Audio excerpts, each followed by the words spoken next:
Greetings, everyone. My name is Dr. Amina, and we have the fabulous Dr. Gambino here, and we are the co-moderators for this session. Welcome to the International Symposium led by the UNESCO Chair in Democracy, Global Citizenship, and Transformative Education. The title of the symposium is Peace, Culture, and Social Justice. Our symposium includes some 50+ sessions with roughly 150 presenters from more than 35 countries in English, French, Spanish, and Korean. Note that this session is being recorded. It will be live on YouTube the following day.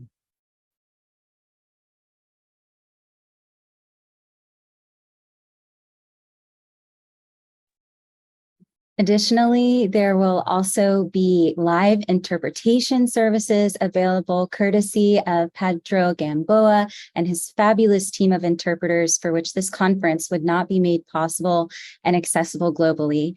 Pedro and colleagues, we thank you for your tremendous support. And in just a moment, we do also we'll continue to introduce the rest of our colleagues, but we do want to remind you that please, as ideas arise throughout this riveting presentation, that you will please type your comments and your ideas and questions in the chat. There will be a Q&A at the end of this session, and we'll try to address as many of them as possible. I will now turn it back over to my co-chair, Dr. Amina, to introduce the bios of our fabulous panelists. Thank you, Dr. Gambino. Technology, you either love it or hate it. And at this moment, I think I have a love-hate relationship with it, but I'm back. So here we go again for our presenters for today. I want to say, number one, I am so very glad to be in community with this group, the Mandela Washington Fellows, Young African Leaders. And so I'm honored today to be able to say, thank you for participating. Now, with that said, our session one, what's going on, Voices from the African Diaspora, Global Issues from Sub-Saharan Africa. And then our second session today, what's going on, the brutalization of Black bodies and the struggle for social justice in the US African diaspora. In this session one, Global Issues from Sub-Saharan Africa, we have presenters Arthur Tanaka, who will discuss anti-trafficking in Zimbabwe. We have Melva, who will address girls and education and inclusion in Nigeria and disability and inclusion in Sub-Saharan Africa, Nigeria. We have Ojulua, who will discuss youth, social media, voting, and democracy in Nigeria. And hopefully we'll have Mr. Owini Hakeem, who will address the environment perspectives and actions from Uganda and globally. So in this session, we have the Mandela Washington Fellows discussing various social justice issues and actions as related to their particular country on the continent of Africa. The format of this session is as follows. Each presenter will have 10 minutes to share. Then we'll have about 15 to 20 minutes for discussion with the Facebook and Zoom audience. Now I turn to Dr. Gambino for any technical information. Okay. So again, if you would like to engage in live interpretation services, our colleagues will have this enabled in just a moment. And if you wish to listen in Spanish, then please click the globe at the bottom on your Zoom toolbar and select the Spanish feature. Additionally, once more, please feel free to type any questions, comments, ideas into the chat, and we will have time and space for Q&A at the end. But we do intend that the session be very dialogic, so we look forward to hearing from you. Okay, and without further ado, we turn to Arthur Tanaka.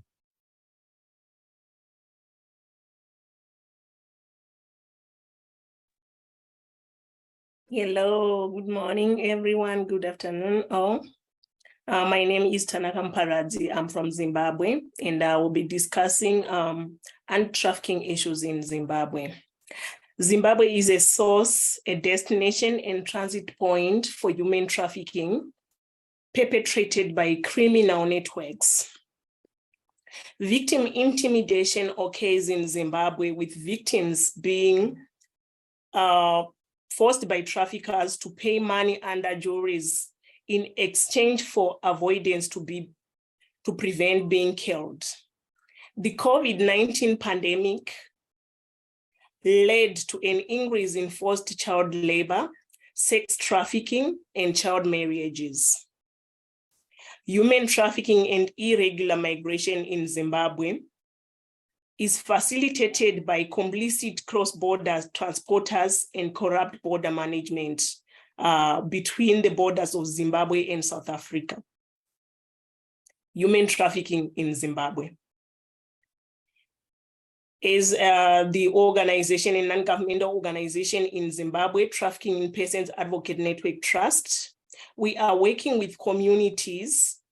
We want to educate them so that they are aware of human trafficking risks that young people and children are at, especially with the economic conditions that is facing the country.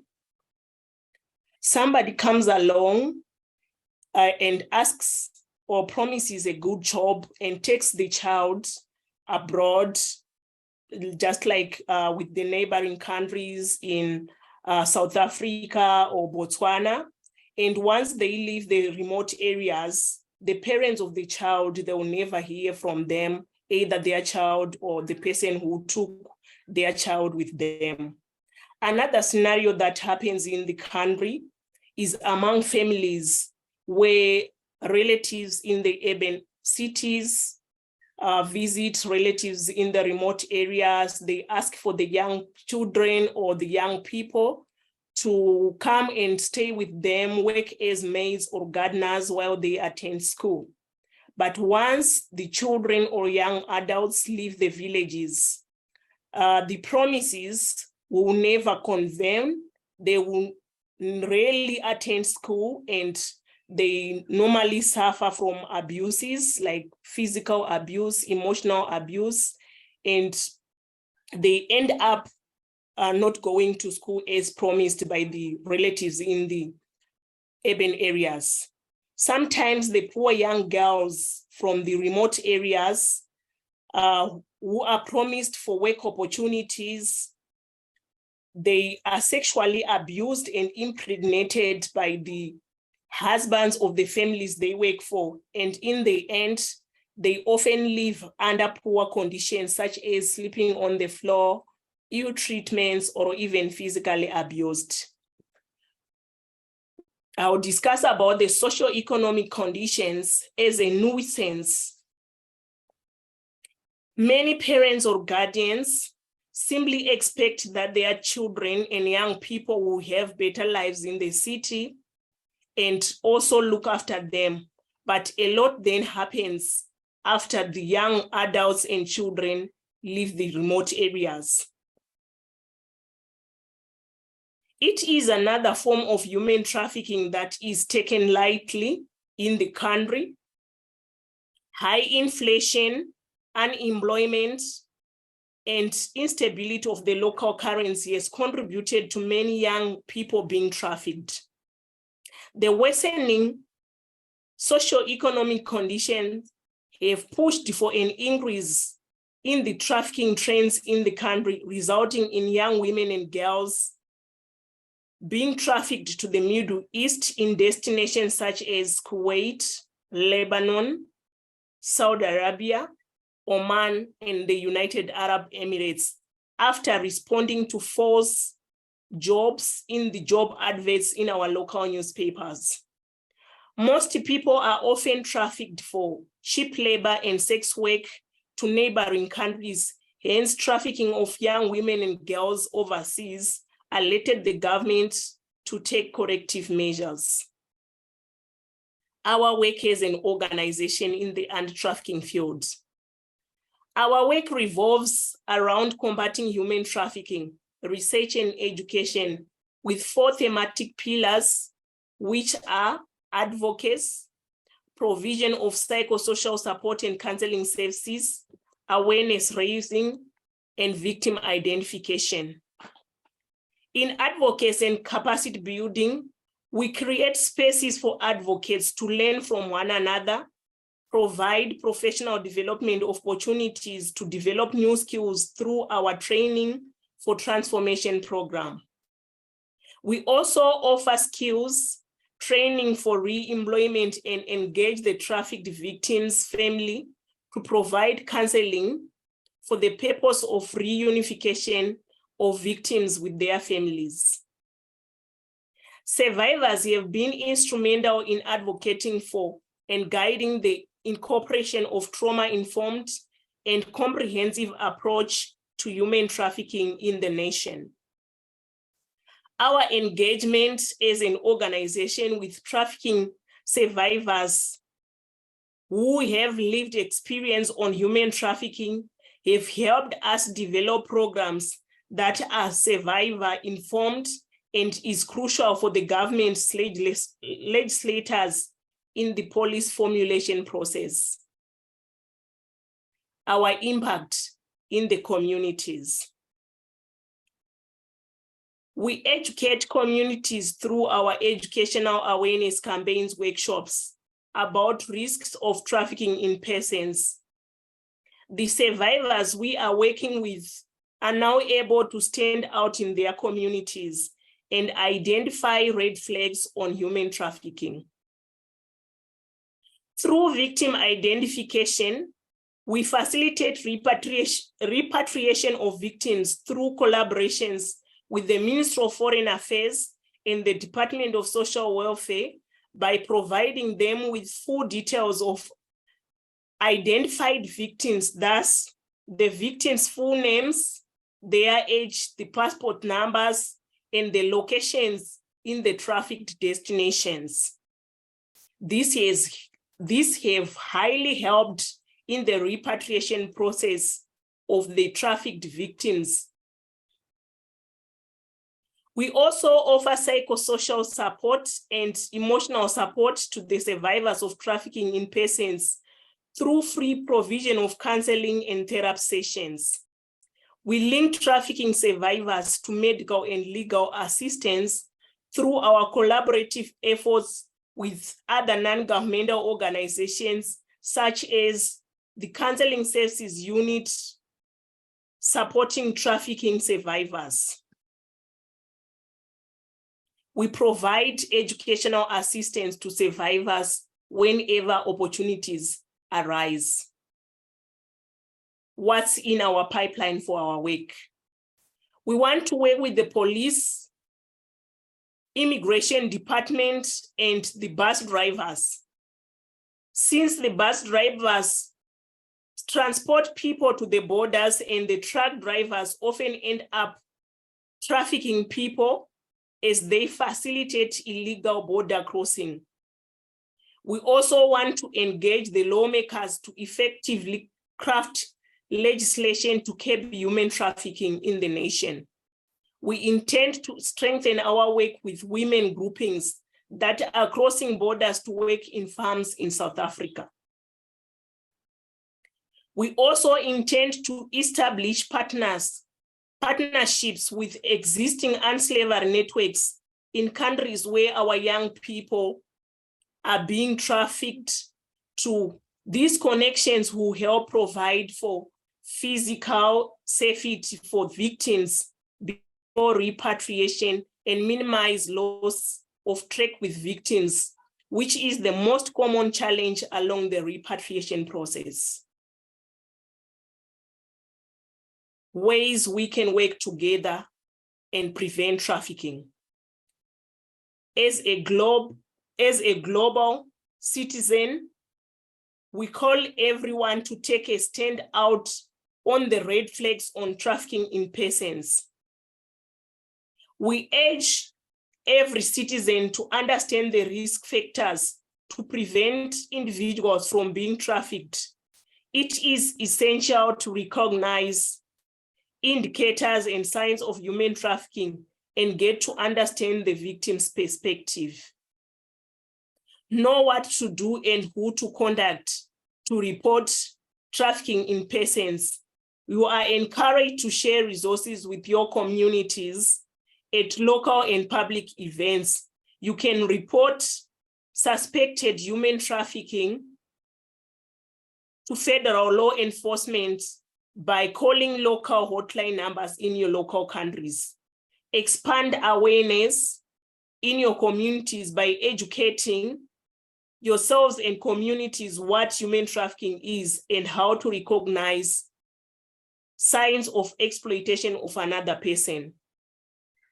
Understand how vulnerable communities are impacted. Not every person has equal access to the resources they need. You can help make sure they do. Why we need to act. Too many lives have been exposed, suffocating in silence and killing their future with abuse and violence. A lifetime of abuse is not a portion, despised and stigmatized. I hear a cries of shame, affliction, and depression. I can hear a silent shout of despair with multiple times, night after night. And some say slavery is not something from other times, but I say she is not on her own because slavery is real. It exists in the world today. It's called human trafficking. It's the bed, the West, and the cancer. It is sexual trafficking, violence. It's physical, horrible, and sexual abuse. Human trafficking is the introduction of a second vulture in the world. Did you know that in every 30 seconds, another person is being trafficked? There are 45.8 million victims of human trafficking worldwide, and only 1% of them are ever rescued. That means 99% of the victims are never rescued. It breaks my heart, and the average age is 12 years old.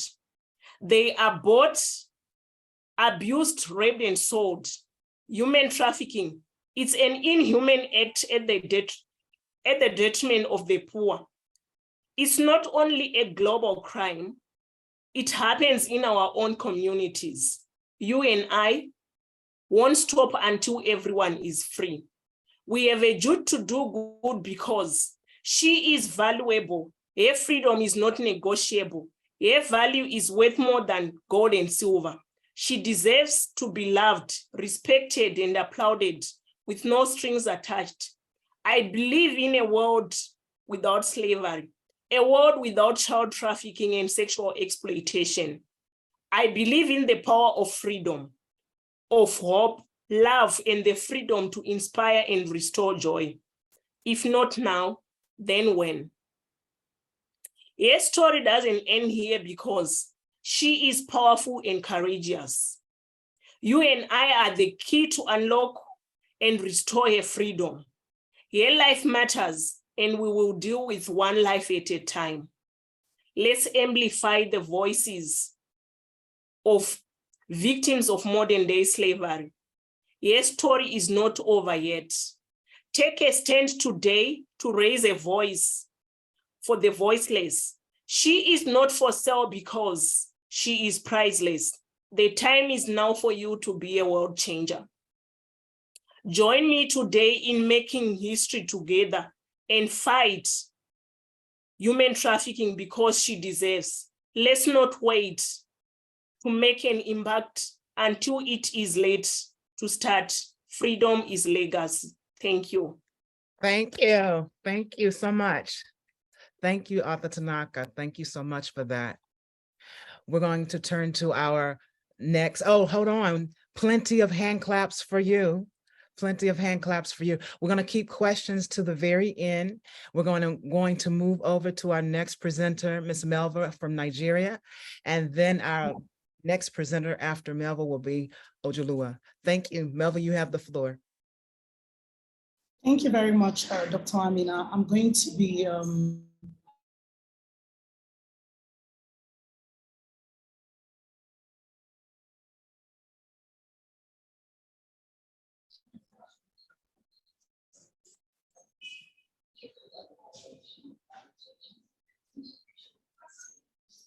I'm trying to share my screen.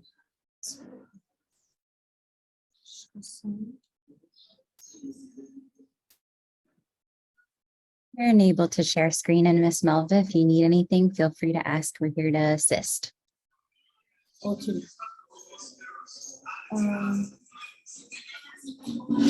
Yes, please.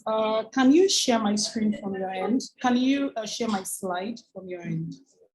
Sure. If you just direct message me or feel free to email, and I will DM you my email right now. Okay, please. Thank you. Oh, Jalua, let me ask you, are you able to, while they take care of the technical, are you able to talk now? Are you feel comfortable now in speaking while they get the technical together? Okay, Okay, thank you. That's fine. Hello, everyone. I'm so happy to be part of this conversation. I am Ojo Ibiloye from Nigeria. I will share my screen. That will get the conversation started. Let me know. Okay.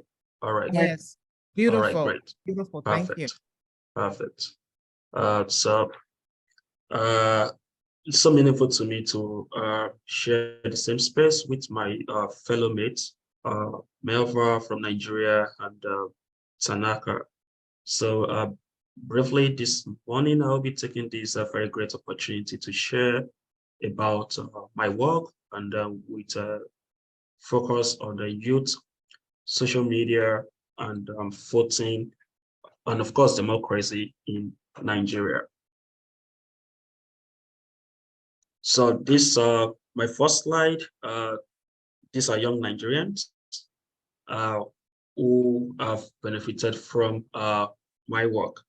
And then that's me in heart at the right downside corner of the first slide. So let's proceed. Hold on a minute. All right, so on our agenda today, so these are the few points I will be talking about. Then just a brief overview about my work. So I, through the youth civic activism in Nigeria, I mentor young Nigerians. We have trained about 700 young Nigerians between the ages of 20 and 35 to develop civic leadership skills to generate policy solutions centered on young people's shared priorities. And we are helping young Nigerians to develop their civic identities, express political stances in creative ways, and meaningfully participate in setting policy agenda. We strongly believe that young people should be co-creators of policy solutions, and we encourage young Nigerians to learn together, talk together, and listen to each other. So we expose young Nigerians to the policy system, the policy cycle, starting from getting a problem to the agenda setting stage, where important stakeholders get to know about a specific community issue, and carrying out advocacy, ensuring that the agenda moves to policy formulation stage and adoption, then to implementation. Then we encourage participatory action research to ensure that young Nigerians are able to evaluate policy choices. So the picture there, I am in the middle talking to some young Nigerians about the policy process. A quick overview about Nigeria.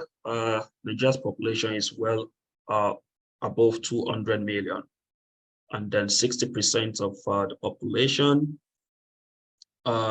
is under the age of 25. That shows that youth constitute quite the largest part of the population. And also to give a brief background about Africa, young Africans constitute 42% of global youth population. So when we think about Africa, think about Nigeria, the youth are important set of people.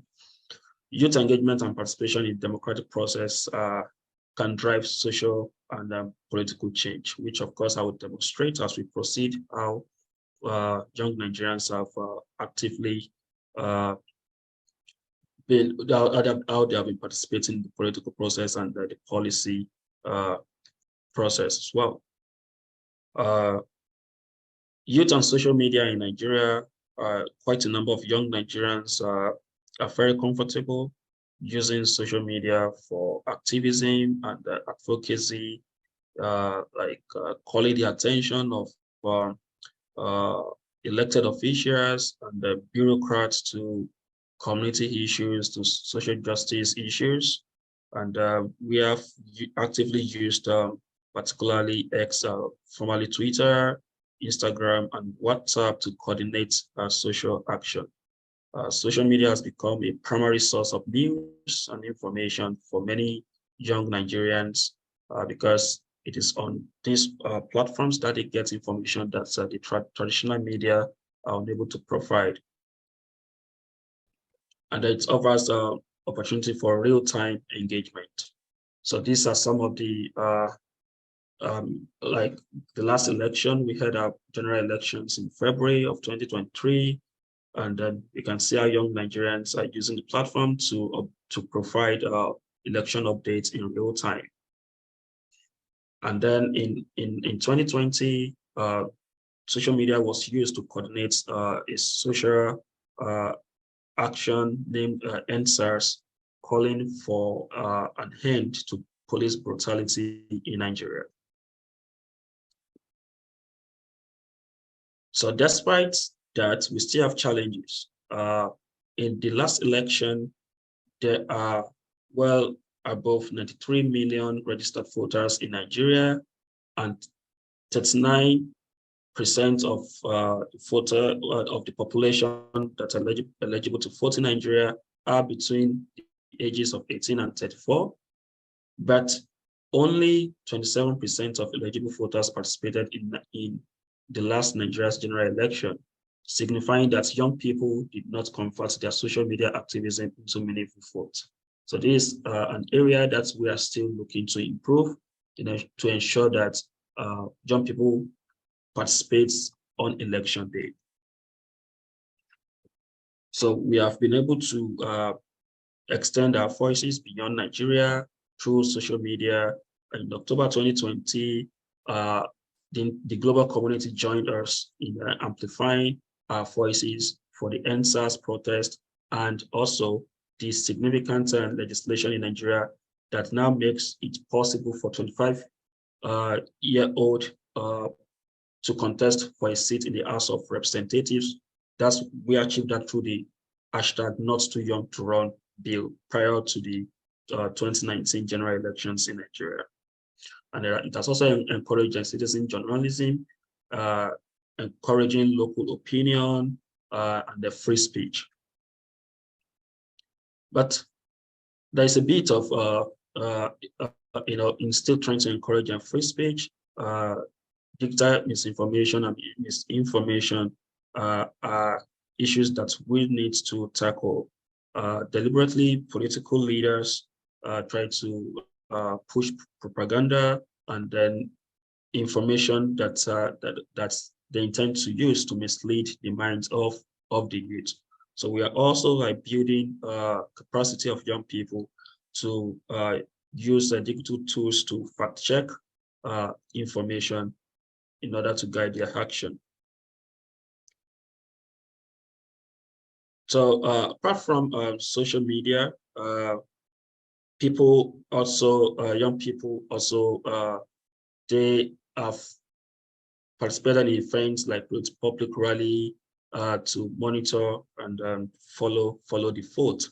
And we talk to people that's in the election situation room on the election day, where we encourage young people to follow the picture in the middle. That's during the last election in Nigeria.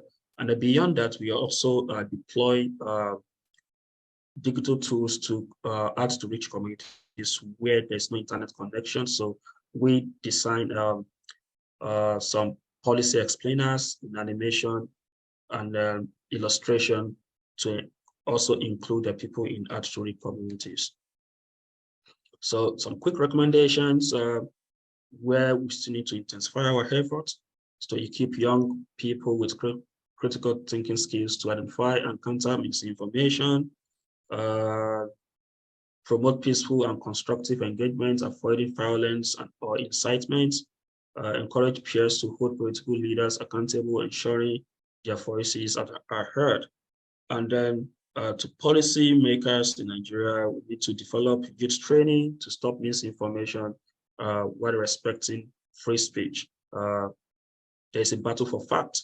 And then in encouraging dialogue and deliberation, we need to set ground rules that will still accommodate free speech. It also needs partnership from within national partnership, regional partnership, global partnerships to intensify the efforts to ensure that no youth is left behind in the policymaking process. In conclusion, a combination of digital literacy, policy reforms, and inclusive engagement can enhance youth participation and strengthen Nigerian democracy. And when I speak about Nigeria, I'm speaking for Africa as a whole. Thank you very much. This is the end of my presentation. I'll be here for questions and answer later on. Thank you. Thank you so much, Ojulua. That was exceptional. Thank you so much. Our next presenter, let's see here, Ms. Melva. Yes, Dr. Andrea, do you have my slide now? Thank you. Yes, I sure do. Thank you, Ms. Melva. And I just want to say here that we have about 10 minutes. So Ms. Melva, you have until 8:43 a.m. Pacific Coast Standard Time here in Los Angeles. So 10 minutes. Okay, thank you. All right, and to folks DMing questions, please not a worry, we'll cover as many as possible. All right, Ms. Melva. Here we go. Thank you. So my name is Nkechinyere Melva Ogoro, and I'll be talking to us about leveraging global citizenship to mitigate the factors that bedevil transformative education. And my focus would be on cultural norms, female subjugation, disability exclusion, and conflict as some of those factors. And as you'll see soon, you'll see a video that will put the work in perspective, and that would more like elaborate on those factors, and we'll see those who are living the experiences themselves.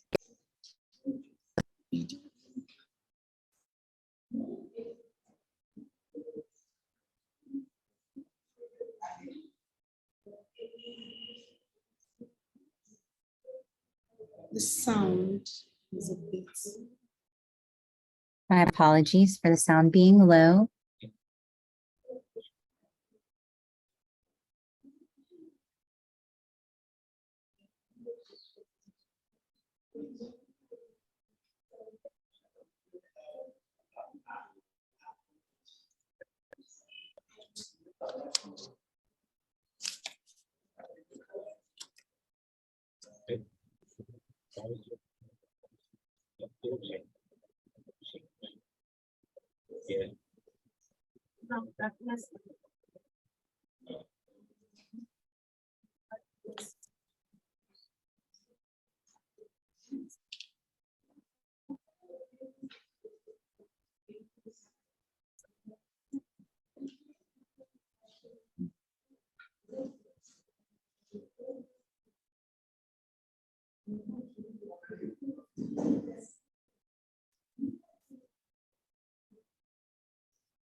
So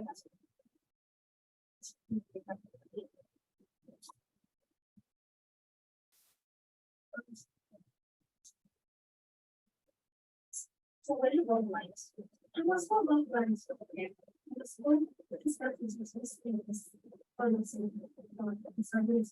my says that's next to how except this the bank is that's I should say because it's 2010 and it was actually follow and put this very and say spread from the streets to streets against us.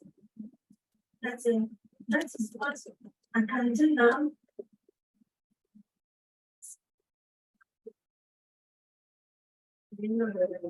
Since 3 years, they're going to the Jamaica. It's like they just the good adult. I'm by Madame and I share if you do my agreement. Only by my conflicts, disability exploitation in education, and the culture of female subjugation are significant challenges that impede transformative education.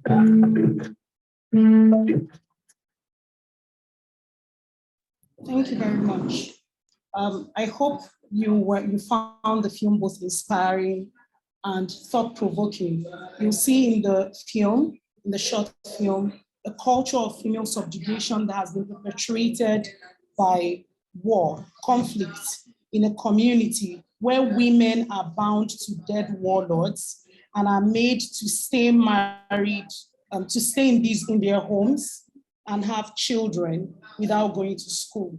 You see these women telling their stories, some of them crying, and some of them pleading that they really want to go to school. And these are some of the factors, and spurs a powerful question to us, which is, what is our role as global citizens? I'll share from our perspective as an organization and what Catch and Young Initiative has done or is doing so far.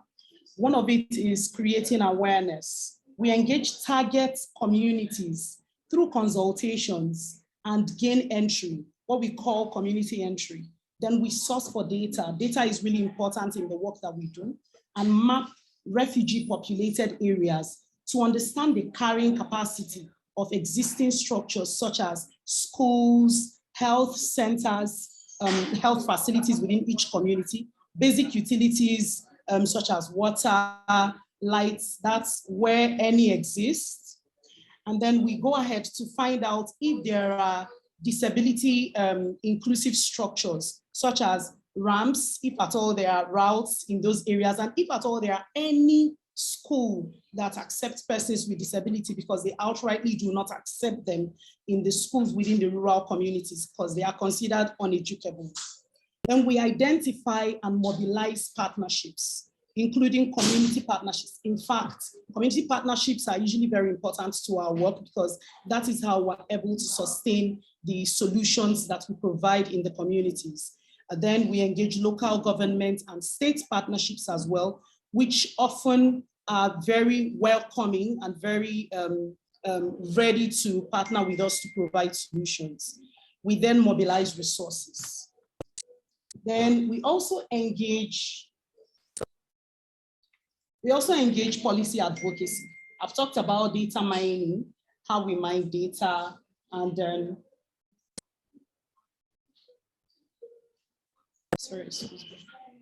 I've talked about data mining, but now you see from this presentation how storytelling can humanize the issue itself and inspire empathy. So through storytelling, like we have a podcast where we bring people to share their stories, whose stories would ordinarily never be heard. And then we also engage the media, the local media, the social media as well, to share their stories.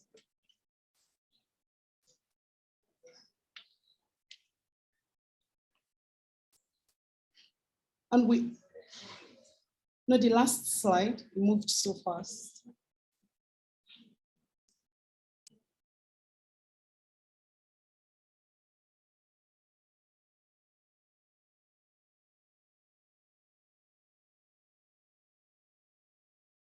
You can call it out to me, Miss Melva, if you want to go back.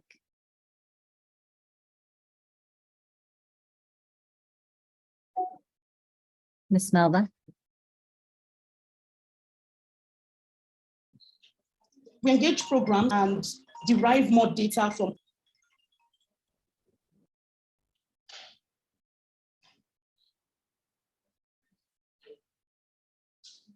Hello, can we hear me, please? Yes, Miss Melva, you're coming through right now. So we engage programs from which we derive more data and communicate, such as our program called Brave Voices, held annually in commemoration with the UN 16 Days of Activism to support inclusive advocacy. And then we engage policymakers across several constituencies within the states, civil society organizations and citizens on several platforms, like I said, mainstream media, social media, and then the local medias. And here is the call to action. Currently, we're working to provide inclusive libraries. We already have like 4 already in the states across several communities, always situated in safe zones, along safe zones within the communities, in the conflicted communities. We're providing psychosocial therapy through volunteers and partners for persons with disability and victims of these conflicts.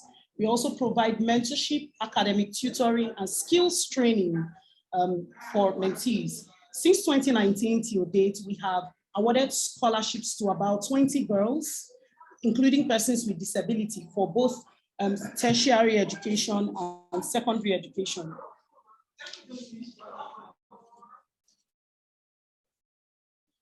All of this in line with our mission to promote inclusive and qualitative education in rural Ebonyi states and mitigate the odds against literacy and minority rights. We create coalitions for what we call community development acceleration projects to annually set up developmental structures in these communities. And to put it in more perspective, we have been able to set up pad dispensers across community health centers, some schools, KYI literacy centers, that's Catch Em Young Initiative literacy centers. And we have as well set up, like I earlier on mentioned, libraries. Now, these serve as developmental structures, whereby where schools are limited or do not exist, our centers serve as alternative learning centers for persons within the community, as information center, and that is also where they come to receive the skill trainings and mentorships. And one of the things that we have found really useful that's helped to achieve our goal is partnerships, collaborations. And as global citizens, we find our place in the world by spurring, giving our voices to spur action against some of the vices and the factors such as female subjugation, exclusion, especially exclusion of women and girls, exclusion of persons with disability within the communities that should be theirs. And we recommend that in a platform like this, for instance, UNESCO being a platform for education and other that spur other developmental engagements, and the people who have the opportunities to hear of issues such as this, to reach out for partnerships and to also engage through some of the projects through some of these projects, such as the community library and the other projects that we've listed. We're open to partnerships and we're open to sponsorships. Thank you very much. Thank you very much, Melva. Thank you so much. You're receiving hand claps from the audience. At this time, we want to open up the floor for questions. We have about 13, 14 minutes for questions. In the chat, we're also getting some feedback. Awesome. Success Nation, awesome. Awesome. So opening up the floor for questions from the audience.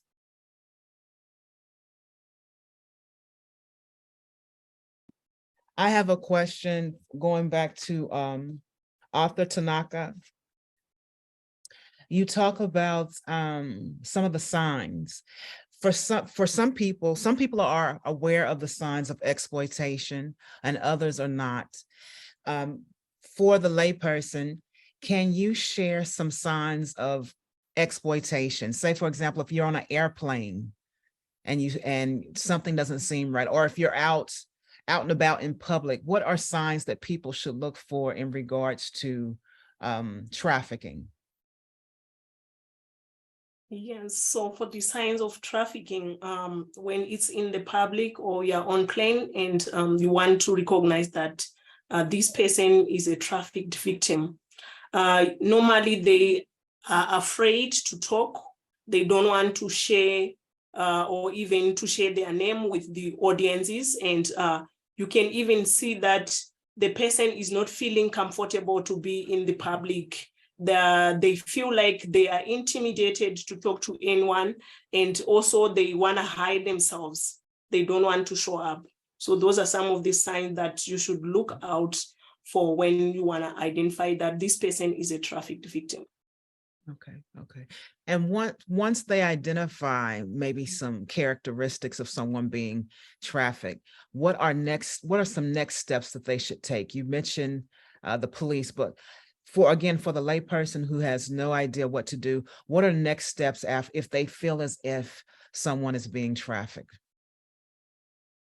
So the next steps, if you feel that someone is being trafficked, it's better to have a conversation with the victim so that you hear their perception, because some of the trafficked victims, they are afraid when you mention about the law enforcers, because they think that you will drag them to the police and they are in conflict with the law. So you hear their perception. If they are willing for you to take them to a place of safety, it's good that you secure the victim's safety first before reporting the situation to the law enforcers. Thank you for that. Any questions for Arthur Tanaka from our audience?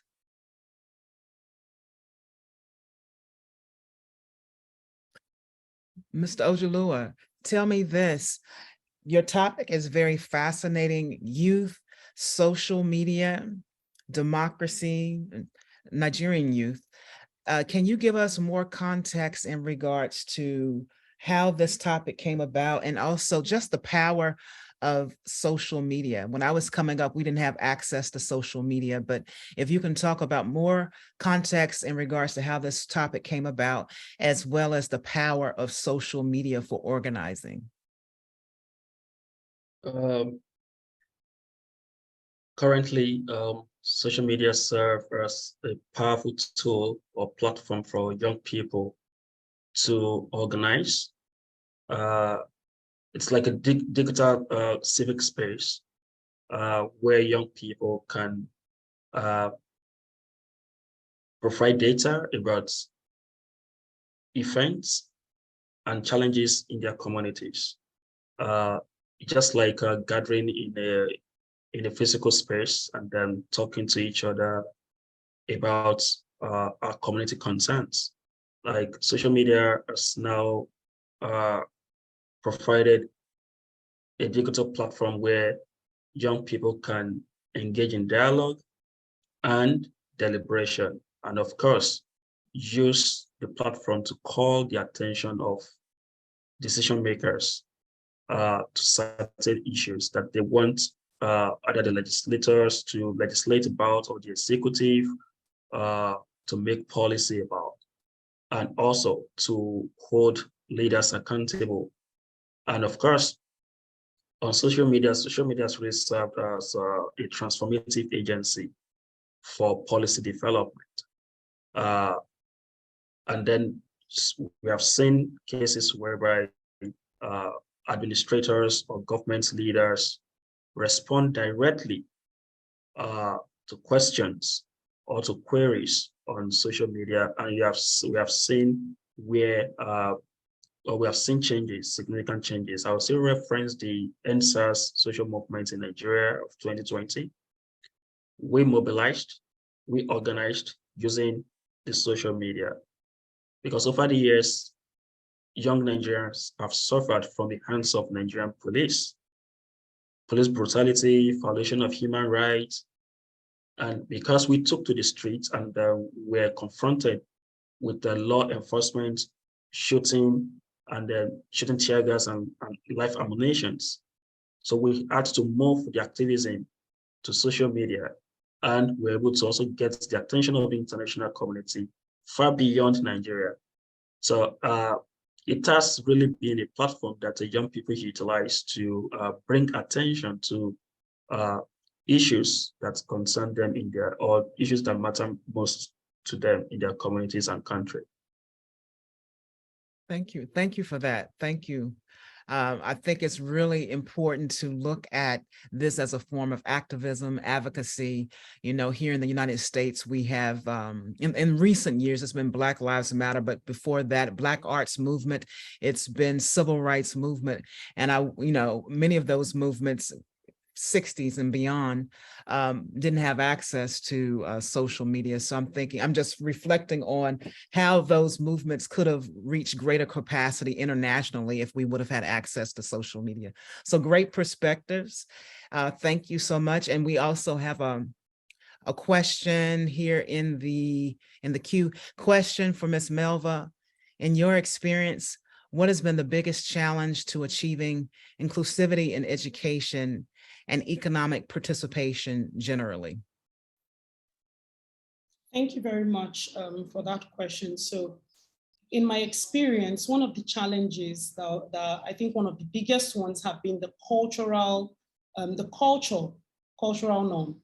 So it takes more than just bringing up a solution. It becomes a process for us to be able to break through cultural barriers, because we have to first of all influence the traditional rulers.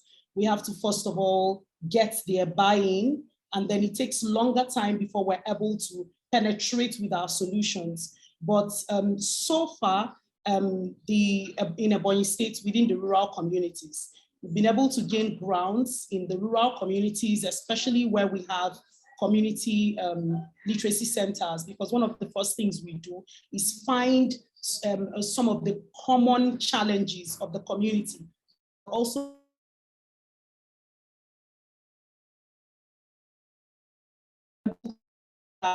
then we're able to also penetrate into the community and then begin to mine data on inclusive education, exclusion happening, female subjugation happenings, and then we're able to partner with them, because we've solved one problem for them. Then it makes them feel obligated to working with us to achieve inclusion within the community. And so far, so good. It's been great. Thank you for that. Thank you for that, Melva. In the chat we have here from Michael, it's difficult to come up with a brief question. These presentations combine to share insights into some of the vexing issues and challenges facing sub-Saharan countries.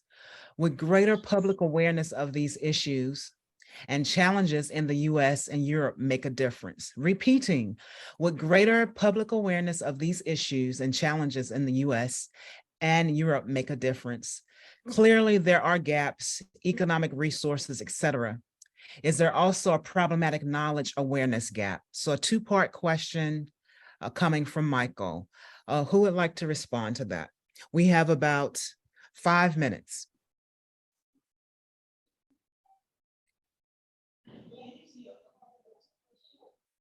Greater public awareness of these issues and challenges. So I'd like to respond to that. So for instance, yes, it would to the extent that, like I shared, partnership to storytelling. So some of the challenges have persisted because it's not known. So for instance, in Nigeria, it's seen as though the northern part of Nigeria are the people without education the most. Whereas in the southeast, where it's presumed that there is a lot of education going on, that's where I work, and that's where you've watched in that film, that short film. So imagine if there are more awareness more global awareness of the issues on ground, then that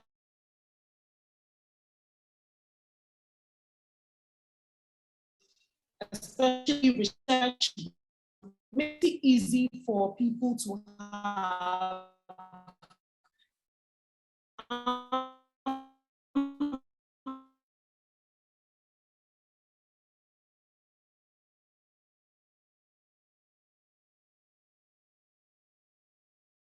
Well, we're having some technical difficulties here.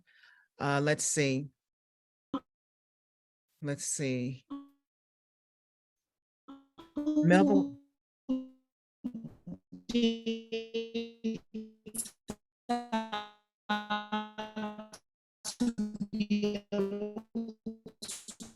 Engage in these areas that would bring about change in this, more awareness in other.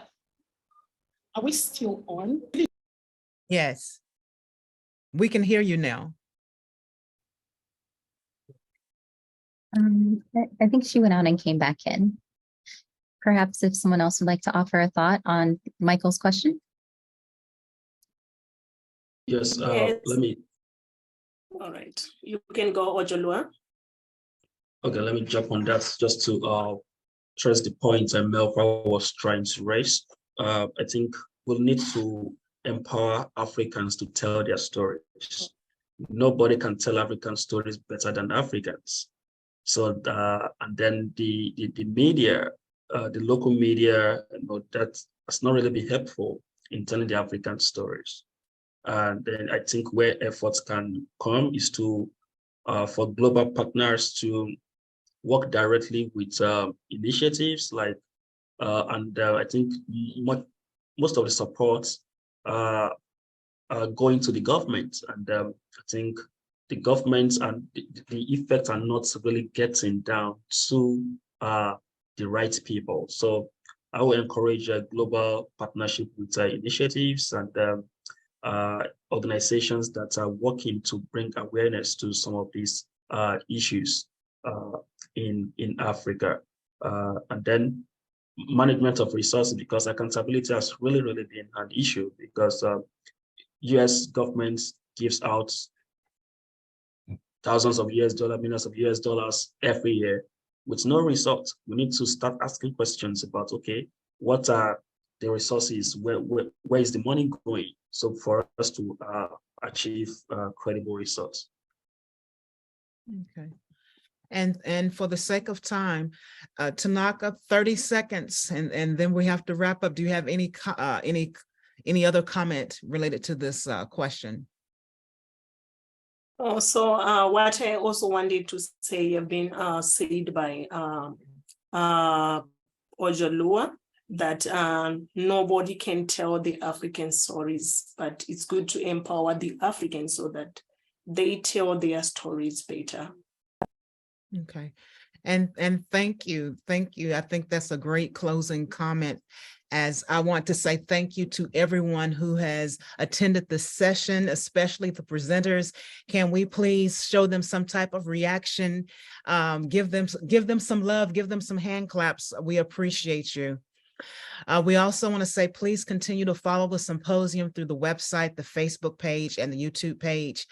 We have an introductory session each day at 9 a.m. Montreal time, and we encourage you to attend to learn more about the symposium if you're able. And many thanks to everyone. I hope that everyone enjoyed this session. I hope that you will join us at 9:30 a.m. for the United States, should I say, as we move forth in the African diaspora to the United States to look at the brutalization of Black bodies. So I hope that you will attend that session at 9:30. And please do not hesitate to contact us or to contact the dialogue through one of the social media platforms or the UNESCO chair. With that said, thank you so much for today. Look forward to seeing you again. Have a great day.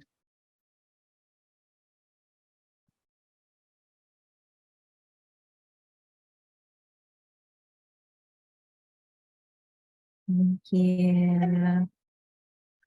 Awesome. Melva, Tanaka, it was amazing. Amazing. Yes, it was. Thank you so much for the opportunity. Thank you. My connectivity was really poor, but all the same, it was good. Bye. You did wonderful. Thank you. Bye, everyone. Take care. Take care. Thank you, Carl. Thank you, Montreal team. Thank you, interpreters.